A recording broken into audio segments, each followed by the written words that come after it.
இன்னைக்கு நம்ம இந்த கிளாஸ்ல என்ன பார்க்குறோம்னா அடுத்து determination of dissociation constant of weak acid by potentiometric method.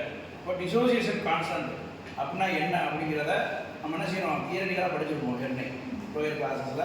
Then previous class என்னது போன செமஸ்டருக்கு என்ன செய்வோம், டிசோசியேஷன் கான்ஸ்டன்ட் அப்படிங்கிறத படிச்சிருப்போம். இப்போ அந்த dissociation constant of weak acid by அது எதில் என்ன மெத்தடில் அப்படிங்கிறதுனா பொட்டன்சியோமெட்ரிக் மெத்தடில் அனலைஸ் பண்ணுறோம். பொட்டன்சியோமெட்ரிக் மெத்தட் அப்படின்னு சொல்லும்போது என்னது எலக்ட்ரோகெமிக்கல் மெத்தட் இல்லை. எலக்ட்ரோகெமிக்கல் மெத்தட் அப்படின்னு சொல்லும்போது என்னது பிளாட்டினம் வந்து கலாமர் எலக்ட்ரோட யூஸ் பண்ணி தென் வீக் ஆசிடோட டிசோசியேஷன் கான்ஸ்டன்ட் அப்படிங்கிறத கண்டுபிடிக்கணும். டிசோசியேஷன் அப்படின்னாலே உனக்கு தெரியும், தட் இஸ் என்னது அயனைசேஷன்.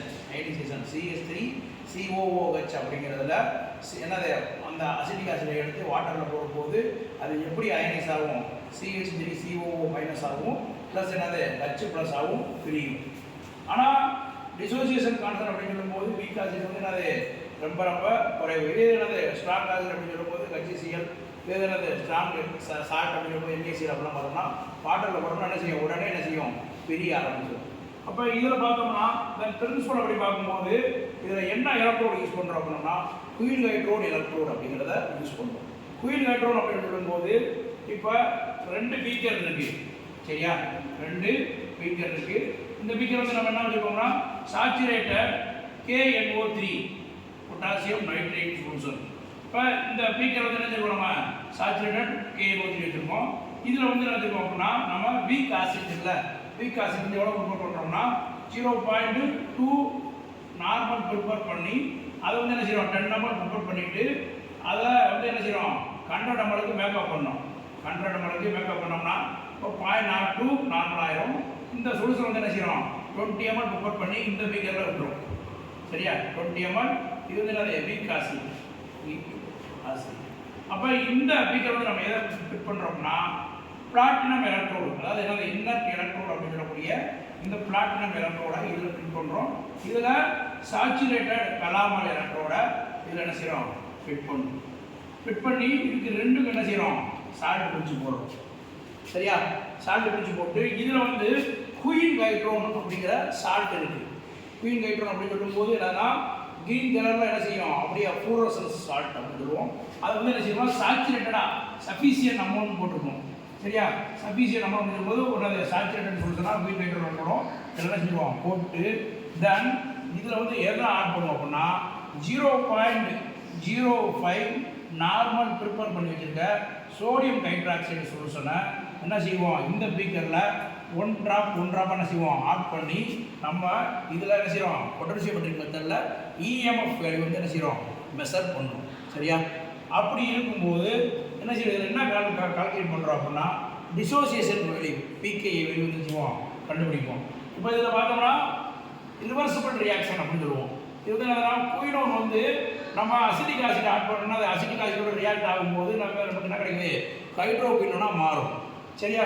இதில் ஸ்டாண்டர்ட் எலக்ட்ரோட் பொட்டன்ஷியல் வேல்யூ வச்சு நம்ம என்ன செய்வோம் pH வேல்யூ வந்து என்ன செய்வோம் மெஷர் பண்ணுவோம். தென் pH வேல்யூ கண்டுபிடிச்சிட்டு தென் அதை வச்சு என்ன செய்வோம் pHக்கும் வால்யூம் ஆஃப் NaO வச்சு கிராஃப் பண்ணும்போது கிராஃபில் இருந்து கிடைக்கக்கூடிய இந்த நியூட்ரலைசேஷன் பாயிண்டை வச்சு நம்ம என்ன செய்வோம் டிசோசியேஷன் வேல்யூ கண்டுபிடிப்போம், PKA வேல்யூ என்ன செய்வோம் கண்டுபிடிப்போம். இதில் பார்த்தோம்னா டேபிள் பாரு வால்யூம் ஆஃப் NaO வச்சு EMF வேல்யூ மெஷர் பண்ணுறது, சரியா. அதுக்கடுத்து pH வேல்யூ கண்டுபிடிப்போம். pH வேல்யூ அப்படின்னு சொல்லும்போது 0.458 இந்த வேல்யூ வந்து என்னன்னா ஸ்டாண்டர்ட் வேல்யூ என்ன வந்துடுறது அப்புறம் என்ன செய்ய சொல்கிறேன்.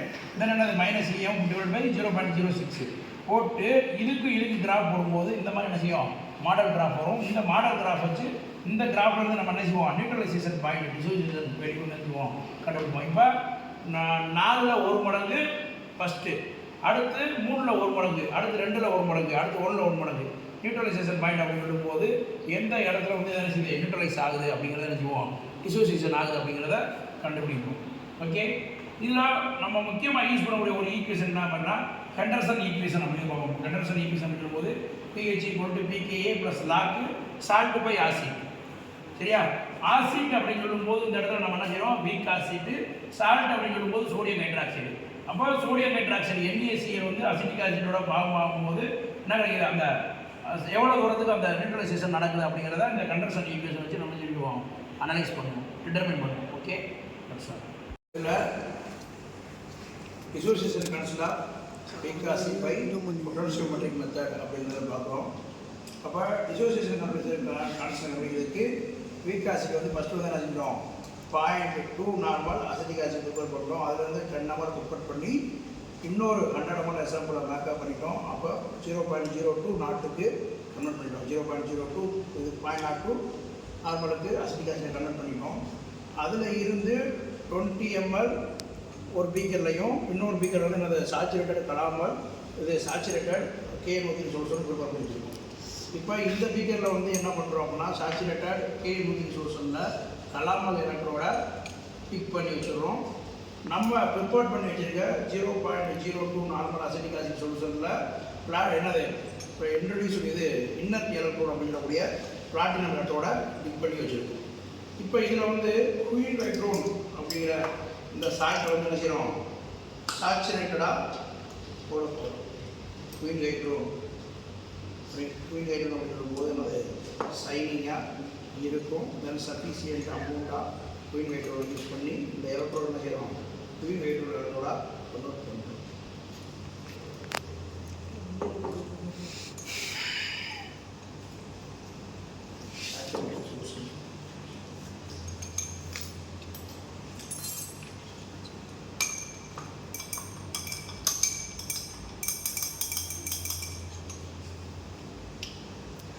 யூஸ் பண்ண நல்லா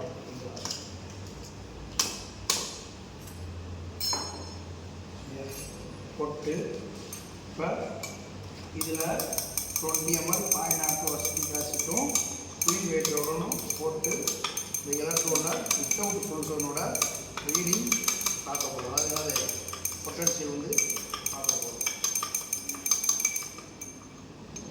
பார்த்தோம்னா இதில் 0.295 வெளிப்படுத்திருக்கு. இது without period solution. Without period solution அப்படிங்கிற போது சோடியம் நைட்ரேக்சைடு ஆட் பண்ணாமல் இப்போ இந்த பீக்கரில் மறுபடியும் நம்ம என்ன செய்கிறோம், 0.5 ml சோடியம் நைட்ராக்சைடு ஆட் பண்ணி ரீடிங் எடுக்க போகிறோம். ஃபஸ்ட்டு 0.5 ml சோடியம் நைட்ராக்சைடு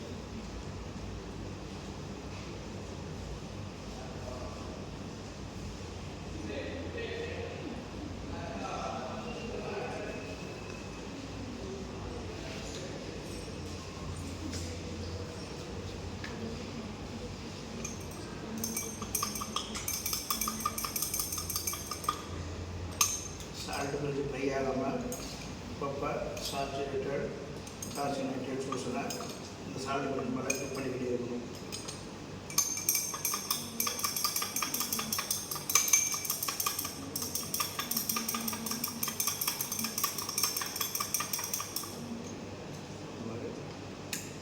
இப்போ பொட்டன்ஷியல் வேல்யூ வந்து என்ன செய்யும், இன்க்ரீஸ் ஆகிருக்கும். தென் ஏன் அப்படின்னா பீரியட் சொல்யூஷன் ஆட் பண்ணதுக்கப்புறம் 0.284 இந்த ரேஞ்சில் இருக்கு. அடுத்து மறுபடியும் 0.5 ml ரீடிங் நோட் பண்ணுறோம்ல.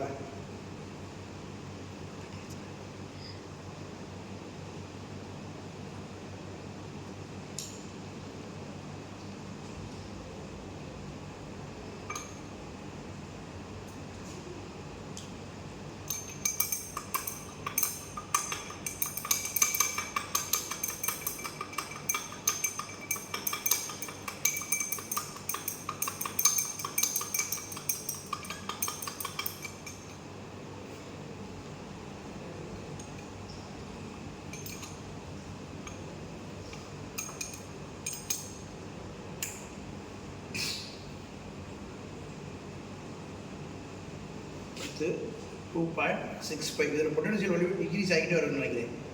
சரியா, பொட்டன்ஷியல் வேல்யூ டிக்ரீஸ் ஆகிட்டே வருது. இப்படியே ஒவ்வொரு அமௌண்ட் ஆட் பண்ணி நம்ம இஎம்எஃப் வேல்யூ மெஷர் பண்ணி தென் அதில் வந்து என்ன செய்கிறோம், பிஹெச் வேல்யூ கண்டுபிடிச்சி அப்புறம் பிகேஏ வேல்யூ பார்க்குறோம், டிசோசியேஷன் கான்ஸ்டன்ட் வேல்யூ பார்க்குறோம். Okay, that's all.